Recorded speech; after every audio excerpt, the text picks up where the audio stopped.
Halo, selamat pagi semua.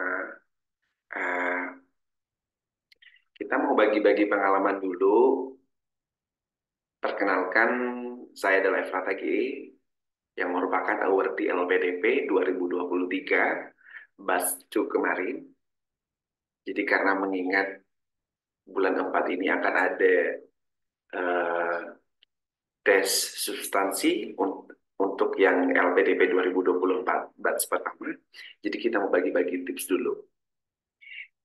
Ini yang saya tekuni kemarin, yang saya manfaatkan kemarin, sehingga kemudian saya bisa eh, lolos LPDP,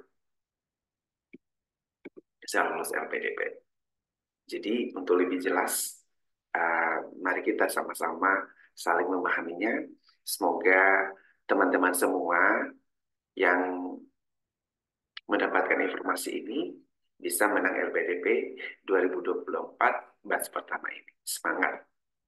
Yang pertama, ini adalah tips menang beasiswa LPDP 2024. Yang pertama, tunjukkan siapa diri kamu.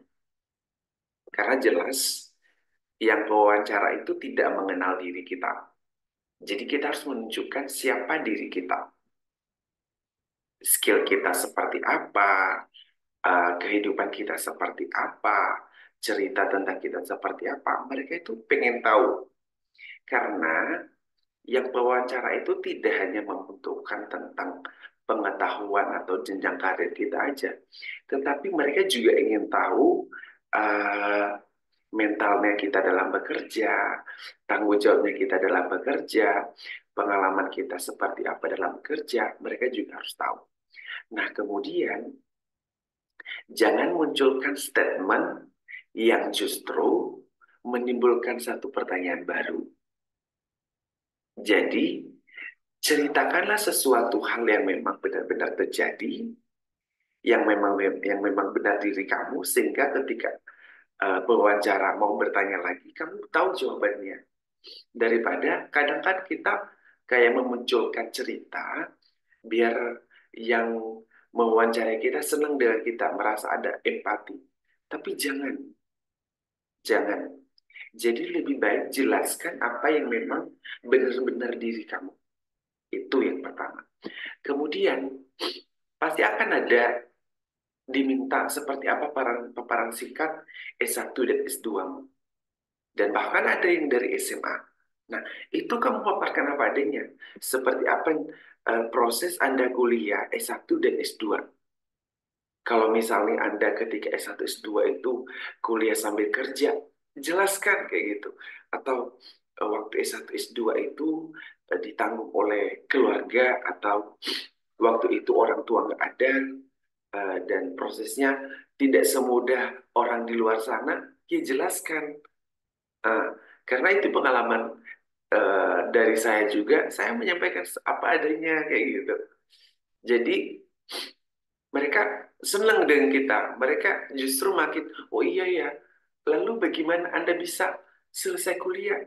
Ya udah, saya kasih tahu bahwa memang saya bagi-bagi waktu, dan dari awal memang saya fokusnya ke kuliah kayak gitu.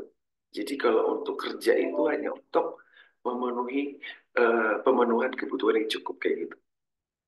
Nah, kalau misalnya di bagian ini juga waktu S1 S2-nya Anda dapat beasiswa, mau dari pemerintah, mau dari yayasan, atau dari instansi yang mana, yang dari mana aja, ya sampaikan kayak gitu. Dipaparkan di sini. Paparkan singkat. Atau di sini mungkin Anda pernah dapat prestasi, pernah dapat penghargaan, sampaikan di sini. Itu juga akan menjadi, akan menarik perhatian mereka terhadap siapa diri kamu. Kemudian jelaskan pengalaman bekerja saat ini. Jadi di sini juga perlu kamu paparkan kualitasnya kamu, kedisiplinannya kamu, kesetiaannya, tanggung jawabnya kamu, itu perlu kamu paparkan di sini. Dan bahkan ini pengalaman saya, sampai mereka tanya, pernah nggak ada bentrok dengan rekan kerja? Nah, nah di sana kita juga harus profesional. Ada hal yang memang, ya namanya manusia pasti kita ada bentrok ya. Tetapi kan cara menceritakannya itu lebih dienakin, kayak gitu. Artinya bahwa kita bekerja secara profesional, kalau perbedaan pendapat itu wajar dalam dunia pekerjaan. Artinya ketika kita ada berselisih pendapat pun tidak sampai ke ranah pribadi. Kemudian di pengalaman bekerja ini barangkali pernah dapat penghargaan, pernah dapat eh, jabatan atau posisi, hasil dari usaha Anda, hasil dari sebagai bentuk penghargaan dari pimpinan Anda, seperti itu. Anda perlu paparkan di sini. Yang ke eh, empat, itu tentang tridharma perguruan tinggi. Nah, kita kan backgroundnya dosen ya. Kalau saya dosen, saya nggak tahu. Kalau di apa, mungkin ada beberapa yang bukan backgroundnya dosen. Tapi itu yang background dan dosen, itu tridharma perguruan tinggi itu kan sangat perlu. Ada pengajaran, penelitian, dan pengabdian kepada masyarakat. Nah, ketiga hal ini kamu harus paparkan. Kamu harus paparkan seperti apa pengajaran, seperti apa penelitian, seperti apa pengabdian. Dan kalau boleh, kan pastinya dong banyak tuh, misalnya kayak pengajaran di mata kuliah apa gitu, pasti kan banyak. Kalau boleh menurut saya, pilihlah salah satu mata kuliah yang memang Anda kuasai. Kemudian yang penelitian, pilihlah penelitian yang memang paling Anda jagokan. Dan penelitian saya usulkan adalah penelitian yang memang pernah Anda publish, yang singkat tertinggi kayak gitu. Jadi pengalaman saya kemarin, saya milih yang waktu itu yang paling tinggi yang sudah saya publish itu di Sinta 2. Jadi saya eh, lebih banyak ke Sinta 2. Kemudian eh, pengabdian, pengabdian kepada masyarakatnya. Nah itu tuh di pengabdian itu memang harus, karena ini kan masalah manfaat terhadap masyarakat. Jadi harus eh, kamu paparkan benar-benar bahwa ilmu yang sudah kamu miliki itu memang kamu manfaatkan dalam kehidupan bermasyarakat. Nah, terkait penelitian tadi, ini akan pasti disinggung tentang disertasi yang Anda punya. Nah, untuk disertasi yang Anda punya, usahakan bahwa memberikan untuk yang disertasi ini memberikan pemaknaan yang lebih mendalam tentang penelitian. Jadi harus ada perbedaan. Nanti bisa aja timbul apa perbedaan skripsi, tesis, dan disertasi. Ya kan? Kalau tesis itu hanya kan menggunakan teori yang ada kayak gitu. Kalau di S2 itu mengembangkan, mengkaji, ya kan? Nah, kalau S3 lebih dalam lagi, ada unsur mencipta kayak gitu. Ada unsur menemukan. Nah, itu perbedaannya. Nah, kalau boleh nanti di bagian disertasi atau rancangan proposal untuk disertasi yang pasti akan ditanyakan nanti, itu kalau boleh lebih banyak kata menemukan dan mencipta kayak gitu. Karena memang S3 itu memang tujuannya menemukan dan menciptakan sesuatu hal yang baru. Selanjutnya paparkan tentang rencana studi. Nah, ini juga perlu Anda paparkan rencana studi. Rencana studi itu termasuk ya kampus yang Anda kunjungi kayak gitu.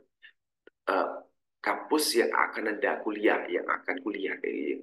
Tempat Anda kuliah nanti. Anda harus tahu mulai dari kurikulumnya, administrasinya seperti apa, proses perkuliahannya seperti apa. Anda harus tahu, pasti akan ditanya tentang itu. Pengalaman kemarin saya ditanya tentang kurikulumnya. Kebetulan saya kuliahnya di UP. Dan pada saat itu, jujur, kita udah cari tahu di media sosial ini, di Google, di di aplikasi lain. Kita memang nggak dapat tuh kurikulum yang resmi yang dari UP. Nah, hari itu kan saya ditanya kayak gitu. Namun saya ngomong apa adanya. Saya sampaikan bahwa memang saya udah mencari, tapi nggak dapat kayak gitu. Nggak dapat kurikulum S3 pendidikan matematikanya. Artinya memang saya ngomong apa adanya, saya sudah berusaha. Walaupun pada saat itu yang wawancara itu merasa Menurut saya, ini juga feeling saya, nggak percaya. Tetapi memang saya ngomong apa adanya, memang saya sudah mencari, namun tidak dapat. Kayak gitu. Nah, nah, ini juga harus kita ketahui. Mulai dari kurikulumnya, kampusnya seperti apa, tempatnya di mana, pasti akan ditanyakan. Nah, ini juga penting nih, kontribusi pasca studi. Artinya bahwa kita harus memikirkan dari sekarang, kira-kira kalau misalnya saya dipercayakan dapat beasiswa itu, apa yang akan saya lakukan ke depan? Apalagi saat ini kan digadang-gadang tentang Indonesia emas ya, pada tahun 2045. Nah, kita kan orang berpendidikan pasti sudah memikirkan ke depan itu saya mau jadi apa gitu. Saya mau berbuat apa. Nah, di sini juga harus kamu tunjukkan. Dan kalau boleh untuk kontribusi pasca studi ini, tidak terlepas dari profesi Anda tekuni saat ini. Misalnya dosen, kayak gitu. Itu yang perlu Anda tekankan di sana. Tugas seorang dosen itu seperti apa? Ya, nggak jauh ya tentang tridharma perguruan tinggi. Ya, meskipun kemudian ada kegiatan non-akademik yang memang kita juga ditekankan untuk berkarya, kayak gitu. Dan itu juga bagian daripada kontribusi pasca studi. Jadi, eh, kita berbicara tentang kontribusi ini lebih ke spesifik daerah kita meskipun secara umum Indonesia, namun lebih spesifik ke daerah kita masing-masing. Nah, ini yang terakhir. Tunjukkan bahwa Anda adalah pilihan tepat mereka. Artinya kamu harus menunjukkan siapa diri kamu, pendidikan kamu, karir kamu ke depan, rencana studi seperti apa. Kamu harus menunjukkan. Ini yang lebih penting. Saya adalah pilihan yang tepat.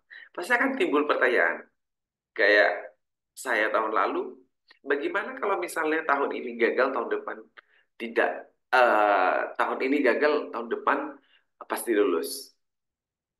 Tetapi saya jawabnya enggak. Saya berharapnya tahun ini lolos kayak gitu. Artinya kita harus menunjukkan bahwa kita udah optimis banget dalam segi uh, mental kayak gitu. Dalam segi mental, dalam segi fisik kita sudah siap. Kita mau kuliah kayak gitu. Kita mau dapat beasiswa dari LPDP. Itu yang paling penting. Nah, nggak kalah penting juga lebih kepada penguasaan diri. Jangan grogi, mantapkan diri kamu, dan kalau boleh, ketika ada sedikit pertanyaan yang tajam, jangan mimik wajah itu perlu juga. Jadi dari keseluruhan pertanyaan-pertanyaan atau tips-tips yang sudah saya bagikan, yang paling penting itu adalah ketenangan diri menanggapi setiap pertanyaan yang ada. Sekian dari saya tips untuk tes substansial LPDP 2024. Semoga bermanfaat buat teman-teman. Dan bagi teman-teman yang mau bertanya, boleh ditanya di kolom komentar. Kita bisa membantu. Terima kasih.